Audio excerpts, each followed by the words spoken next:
I say so because all of us as leaders, as parents, we have found it very, very disappointing that the free basic education that came in Kenya during the reign of President Mwai Kibaki is now being annihilated by those who are in power now. And I want to address them specifically as an MP for Kiharu. Education is the equalizer for all the households in Kenya. It is education ambayo Mungu ametumia that wengi wetu hata mimi nikiwa mbele yenu tumefika kwenye tuko. And we cannot allow that advantage we had to be discarded by those who do not know its worth.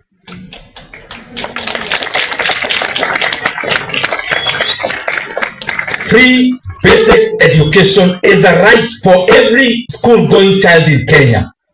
It is not a privilege from any benefactor. It is a right. And it is education that polishes human capital, adds value to human beings and labor force, and helps the economies to grow. Indeed, even in many economic models, because that is my background, education and accumulation of knowledge is one of the factors that catapult economies forward.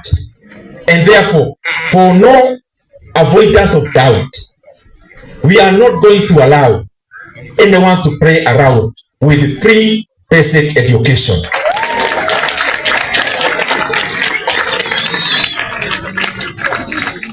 It is appalling to see people in the same government giving different conflicting statements around the same subject. Even if you wanted to lie to Kenyans, you would have called for a meeting to harmonize the lie. Yes. So that when you come out, give Kenyans the proper picture. Yes. We hear the minister for this talking about this, the minister for the other differently, the other minister for the other differently. You need to give Kenyans hope and a cohesive messaging.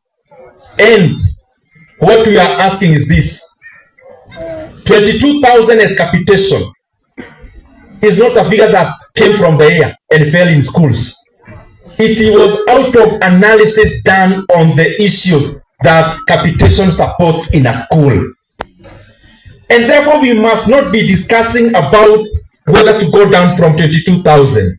The discussion should be, since when 22,000 came about as capitation, there has been inflation.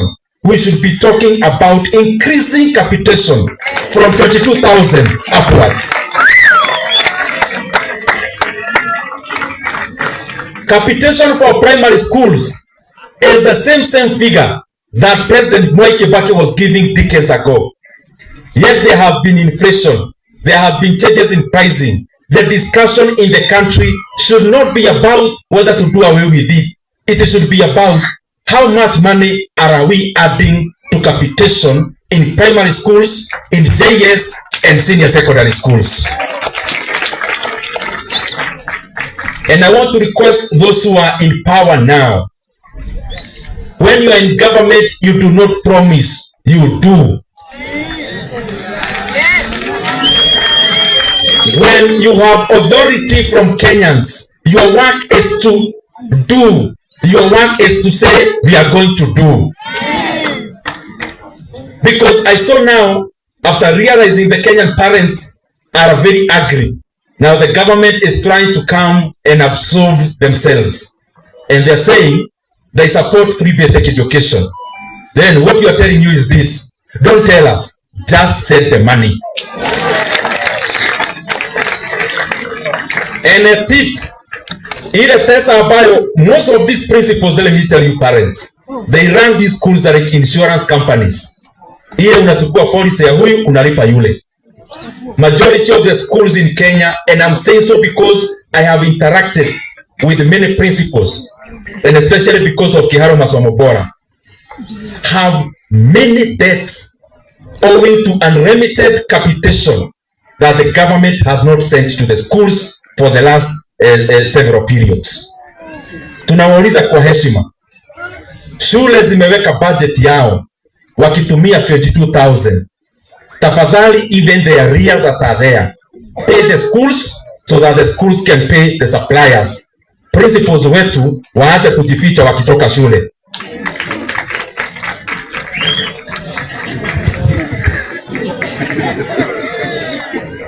Na ya mwisho, when I'm here, I'm talking about President Kibaki's time, because it is the government, the executive, that sets policy.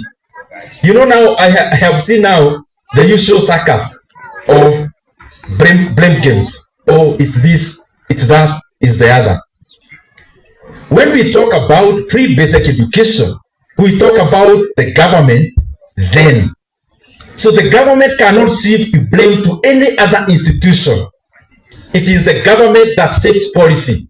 It is the government that does allocations. Practically speaking,